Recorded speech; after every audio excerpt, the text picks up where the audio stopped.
Hi friends, പുതിയൊരു വീഡിയോയിലേക്ക് സ്വാഗതം. ചിക്കൻ ടിക്ക മസാല, അതുപോലെ പനീർ ടിക്ക മസാല, ഇത് രണ്ടും നമ്മൾ ഹോട്ടലിലൊക്കെ പോയി കഴിക്കുകയാണെങ്കിൽ നമ്മുടെ കീശ കാലിയായത് തന്നെ. അതുമാത്രമല്ല, വളരെയധികം മസാലയും ഓയിലും ഗീയും ബട്ടറും ഒക്കെ ചേർത്താണ് അവരത് ഉണ്ടാക്കി തരുന്നത്. അപ്പോൾ ടേസ്റ്റ് കുറേ കൂടുതലായിരിക്കും, പക്ഷേ നമ്മുടെ ആരോഗ്യത്തിന് അതൊട്ടും തന്നെ ശരിയല്ല. ഇതൊക്കെ നമുക്ക് വീട്ടിലുണ്ടാക്കാം ഈസിയായി. എങ്ങനെയെന്നല്ലേ?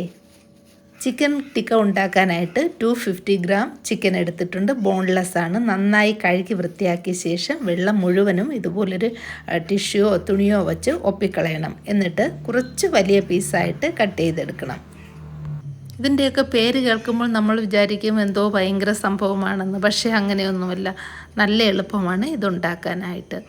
ഇത് ചെറിയ പീസായിട്ട് ഇപ്പോൾ കട്ട് ചെയ്തിട്ട് ഒരു പാത്രത്തിലേക്ക് മാറ്റാം. ഇതിൽ ആദ്യമായിട്ടൊരു മാരിനേഷൻ കൊടുക്കണം. അതിനായിട്ട് 1 ടേബിൾ സ്പൂൺ ജിഞ്ചർ ഗാർലിക് പേസ്റ്റും ഒരല്പം ഉപ്പും 1 മുറി നാരങ്ങയുടെ നീരും ചേർത്ത് നല്ലതുപോലെ മിക്സ് ചെയ്തെടുക്കാം. നല്ലൊരു സ്മോക്കിംഗ് ഫ്ലേവർ കിട്ടാനായിട്ട് ഇതിൽ നമ്മളൊരു സൂത്രം ചെയ്യുന്നുണ്ട്.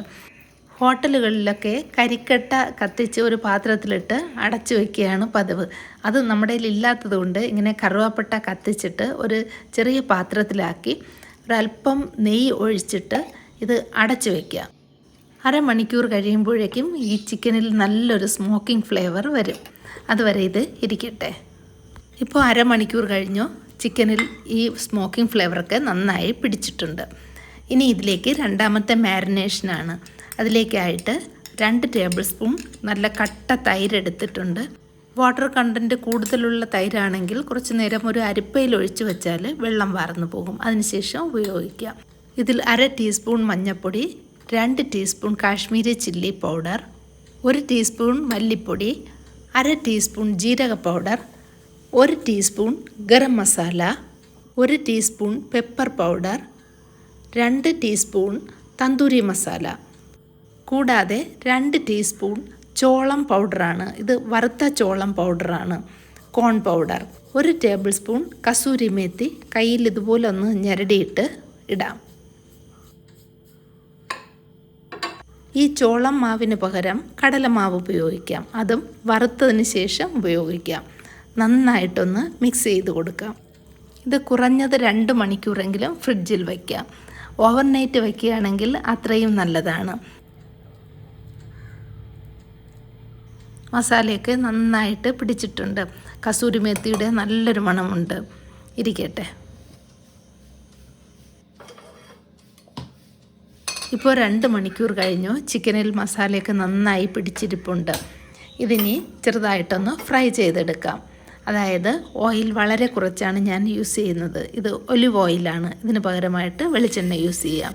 വളരെ കുറച്ചാണ് ഓയിൽ ഒഴിച്ചിരിക്കുന്നത്. നിങ്ങൾ കണ്ടല്ലോ. ഇതുപോലുള്ള സാധനങ്ങളൊക്കെ നമ്മൾ വീട്ടിലുണ്ടാക്കുമ്പോൾ എണ്ണ വളരെ കുറച്ചാണ് ഉപയോഗിക്കുന്നത്. അപ്പോൾ നമുക്ക് വയറ് നിറയെ കഴിക്കുകയും ചെയ്യാം. ഒരു കുറ്റബോധം തോന്നുകയില്ല എണ്ണ ഒത്തിരി കഴിച്ചു എന്നുള്ളത്. ഇതുപോലൊന്ന് അടച്ചു വെച്ചാൽ തന്നെ പെട്ടെന്ന് വേഗം.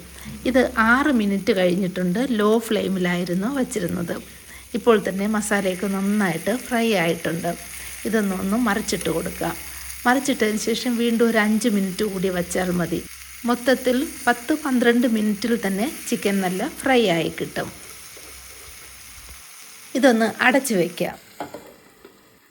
ഇപ്പോൾ ഒരു 5 മിനിറ്റ് കൂടി കഴിഞ്ഞിട്ടുണ്ട്. സ്റ്റൗ ഓഫ് ചെയ്തതിന് ശേഷം ഇത് നമുക്ക് എടുക്കാം. മെയിനായിട്ടുള്ള കാര്യങ്ങൾ ഇത്രയൊക്കെ തന്നെയാണ്. അപ്പോൾ ഈ നമ്മൾ ചിക്കൻ ടിക്ക മസാല എന്നൊക്കെ കേൾക്കുമ്പോൾ വലിയ എന്തോ സംഭവമാണെന്ന് തോന്നും. പക്ഷേ ഇത്രയേ ഉള്ളൂ. നല്ല എളുപ്പമാണ് ഇതുണ്ടാക്കാൻ. കസൂരി മേത്തിയുടെയൊക്കെ നല്ലൊരു മണമാണ് വീട് മുഴുവനും. ഇതിങ്ങനെ തന്നെ എടുത്തിപ്പോൾ കഴിക്കാൻ നല്ല ടേസ്റ്റാണ്. പക്ഷേ നമ്മൾ ചിക്കൻ ടിക്കയല്ലേ ഉണ്ടാക്കുന്നത്. അപ്പോൾ അതൊന്ന് ചുട്ട് എടുത്താലേ അതിൻ്റെ ഒരു ഫ്ലേവർ കിട്ടുകയുള്ളൂ. അതിനായിട്ട് ഇതുപോലെ സ്ക്യൂവർ യൂസ് ചെയ്യണം.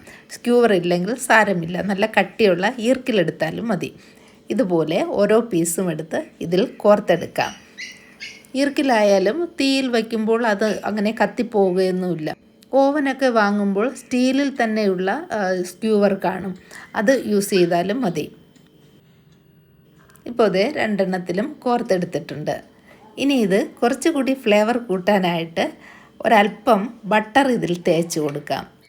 ഞാനിതിൽ വളരെ കുറച്ച് ബട്ടറാണ് യൂസ് ചെയ്യുന്നത്. നിങ്ങൾക്ക് ഇഷ്ടാനുസരണം ഇതിൽ ബട്ടർ ചേർക്കാവുന്നതാണ്. ഇത് വളരെ ഹെൽത്തി ആയിട്ടാണ് ഞാൻ ഉണ്ടാക്കിയിരിക്കുന്നത്. വളരെ മിനിമം ഓയിലിലാണിത് ഫ്രൈ ചെയ്തതും. ഇനി സ്റ്റൗ കത്തിച്ചിട്ട് ഇതൊന്ന് ചൂടാക്കിയെടുക്കാം. ഇടയ്ക്കിടയ്ക്ക് ഇതിലുള്ള മസാല ഒരല്പം കരിയും, സാരമില്ല. അതാണല്ലോ റെസ്റ്റോറൻറ്റുകളിൽ നിന്നൊക്കെ വാങ്ങുമ്പോൾ കാണുന്നത്. ഇടയ്ക്കിടയ്ക്കൊക്കെ അത് കുറച്ചൊന്ന് കരിഞ്ഞിരിക്കും. അതിന് പ്രത്യേക ഒരു ഫ്ലേവറും ഉണ്ട്. അപ്പോൾ ഇത്രയേ ഉള്ളൂ. അപ്പോൾ എത്ര എളുപ്പത്തിലാണ് ചിക്കൻ ടിക്ക ഉണ്ടാക്കിയതെന്ന് കണ്ടില്ലേ? ഇത്രയും സാധനം നമ്മളൊരു റെസ്റ്റോറൻറ്റിൽ പോയി വാങ്ങുകയാണെങ്കിൽ എത്ര രൂപയാകുമെന്ന് നിങ്ങൾക്ക് ഊഹിക്കാവുന്നതാണ്. എത്ര എളുപ്പത്തിലാണ് നമ്മൾ ചെയ്തത്. കുട്ടികൾക്ക് ഇഷ്ടം പോലെ ഇത് ഉണ്ടാക്കി കൊടുക്കാം. ഇതുപോലെ ഫാൻസി ആയിട്ടുള്ള എന്തെങ്കിലുമൊക്കെ കഴിക്കണമെന്ന് തോന്നുന്നെങ്കിൽ ഞാൻ വീട്ടിൽ തന്നെ ഉണ്ടാക്കാൻ നോക്കും. റെസ്റ്റോറൻറ്റുകളിൽ കൊടുക്കുന്നതിൻ്റെ 1/4 പൈസ മാത്രമേ നമുക്ക് വീട്ടിൽ ഇതൊക്കെ ഉണ്ടാക്കാൻ ചിലവാവുകയുള്ളൂ. പിന്നെ ഇതിൽ ചേർത്തിരിക്കുന്ന ഇൻഗ്രീഡിയൻസ് എന്തെങ്കിലുമൊക്കെ സ്പെഷ്യലായിട്ട് നിങ്ങൾക്ക് തോന്നുകയാണെങ്കിൽ അതൊക്കെ വാങ്ങി ഫ്രിഡ്ജിൽ സൂക്ഷിച്ചാൽ വർഷങ്ങളോളം ഇരിക്കും. അതുകൊണ്ട് ഒരു പ്രാവശ്യത്തേക്കാണ് ഒരു സാധനം വാങ്ങുന്നതെന്ന് ചിന്തയേ വേണ്ട. എൻ്റെ ഇരിക്കുന്ന സാധനങ്ങളൊക്കെ ഞാൻ അതിൻ്റെ ഡേറ്റ് ഓവർ ആകുന്നത് വരെ യൂസ് ചെയ്യാറുണ്ട്. ഫ്രിഡ്ജിൽ തന്നെ സൂക്ഷിക്കാറുമുണ്ട്. തീർച്ചയായും ട്രൈ ചെയ്ത് നോക്കുക.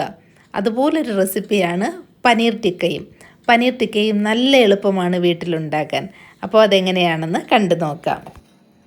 പനീർ ടിക്ക ഉണ്ടാക്കാനായിട്ട് ഒരു ഗ്രീൻ നിറത്തിലുള്ള മാരിനേഷനാണ് റെഡിയാക്കുന്നത്. അതിനായിട്ട് മല്ലിയിലയാണ് എടുത്തിരിക്കുന്നത്. ഇതിൽ ഒരു പച്ചമുളക്, ആവശ്യത്തിനുള്ള ഉപ്പ്, 2 ടേബിൾ സ്പൂൺ കട്ടത്തൈര്, 1 ടീസ്പൂൺ ജിഞ്ചർ ഗാർലിക് പേസ്റ്റ്, 1 മുറി നാരങ്ങയുടെ നീര്, 2 ടീസ്പൂൺ തന്തൂരി മസാല, കൂടെ 1/2 ടീസ്പൂൺ ജീരക പൗഡറും 1/2 ടീസ്പൂൺ ഗരം മസാലയും കൂടി ചേർത്തിട്ട് നന്നായിട്ടൊന്ന് അടിച്ചെടുത്തിട്ടുണ്ട്. ഇതിപ്പോൾ കുറച്ച് ലൂസായിട്ടാണല്ലോ ഇരിക്കുന്നത്. ഇതിലിനി വറുത്ത കടലമാവ് അല്ലെങ്കിൽ ചോളം മാവ് 2 ടീസ്പൂൺ ചേർക്കാം. കുറച്ച് കട്ടിയായ ബാറ്റർ കിട്ടാൻ വേണ്ടിയാണ് ചോളം മാവ് ചേർത്തത്. 200 ഗ്രാം പനീർ എടുത്തിട്ടുണ്ട്. ഇത് കുറച്ച് വലിയ പീസായിട്ട് തന്നെ കട്ട് ചെയ്തെടുക്കാം. ചോളം മാവും മസാലയും കൂടി നന്നായിട്ടൊന്ന് മിക്സ് ചെയ്തെടുക്കാം. ഇതിലിനി ഈ പനീർ നന്നായിട്ട് കോട്ട് ചെയ്തെടുക്കണം. റെഡിമെയ്ഡ് പനീറിനേക്കാളും ഫ്രഷ് ആയിട്ടുള്ള പനീറാണെങ്കിൽ ഭയങ്കര ടേസ്റ്റ് ആയിരിക്കും. അത് നമുക്ക് കിട്ടാൻ ബുദ്ധിമുട്ടാണല്ലോ. അപ്പോൾ എന്ത് ചെയ്യും?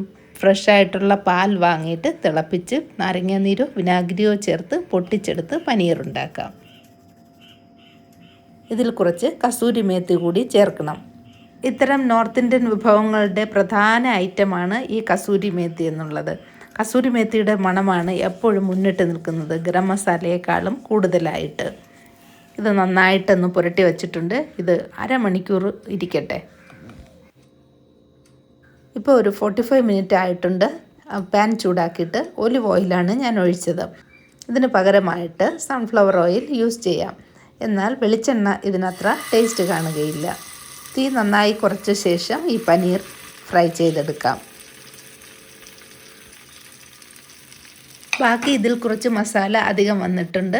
ഇതിൽ കുറച്ച് ക്യാപ്സിക്കവും ഓണിയനും കൂടി ചേർക്കുന്നുണ്ട്.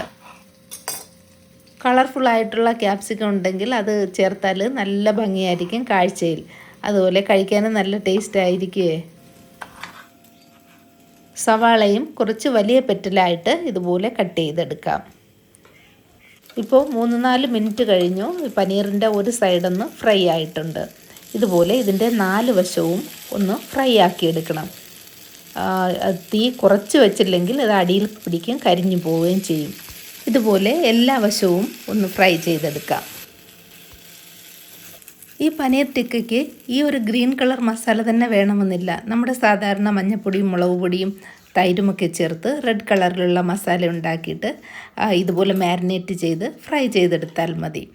ഇനി ബാക്കി വന്ന മസാലയിൽ ഈ ക്യാപ്സിക്കവും ഒണിയനും കൂടി ഇട്ട് നന്നായി ഒന്ന് മിക്സ് ചെയ്ത് ജസ്റ്റ് 1-2 മിനിറ്റ് ഇതുപോലൊന്ന് ചൂടാക്കിയെടുത്താൽ മതി. വേകണമെന്നില്ല. ഇനി ഇത് നമ്മൾ നേരത്തെ ചിക്കൻ ടിക്ക ചെയ്തതുപോലെ സ്ക്യൂവറിൽ വെച്ച് നമുക്കിതുപോലെ ഒന്ന് ചൂടാക്കിയെടുക്കാം. വളരെ ടേസ്റ്റിയും വളരെ ഹെൽത്തിയുമായിട്ടുള്ള ഒരു പനീർ ടിക്കയാണിത്. ഓയിൽ വളരെ കുറച്ചാണ് ഉപയോഗിച്ചിരിക്കുന്നത്. ക്യാപ്സിക്കവും ഓണിയനും ഒക്കെ നല്ല ക്രഞ്ചി ആയിട്ടാണ് ഇരിക്കുന്നത്. അതൊട്ടും തന്നെ വെന്തിട്ടില്ല. പനീർ ടിക്കയിലും ഒരല്പം ബട്ടർ തേച്ച് കൊടുക്കാം. അപ്പോൾ ഇനി നിങ്ങൾ തീർച്ചയായിട്ടും ഇതുണ്ടാക്കി നോക്കുമെന്ന് എനിക്ക് ഉറപ്പാണ്. കാര്യം ഇത്രയും വളരെ ചിലവ് കുറച്ചാണ് ഈ ഒരു 2 സാധനങ്ങളും നമുക്ക് വീട്ടിലുണ്ടാക്കാൻ സാധിക്കുന്നത്. ട്രൈ ചെയ്ത് നോക്കുക. വീഡിയോ ഇഷ്ടമായെന്ന് വിചാരിക്കുന്നു. ഇഷ്ടമായെങ്കിൽ ലൈക്ക് ചെയ്യുക, ഷെയർ ചെയ്യുക, കമൻറ്റ് ചെയ്യുക. സബ്സ്ക്രൈബ് ചെയ്യാൻ മറക്കരുത്. വീണ്ടും പുതിയൊരു വീഡിയോയിലൂടെ കാണാം. Thank you for watching Mother's Cooking Lab. Crispy and tasty.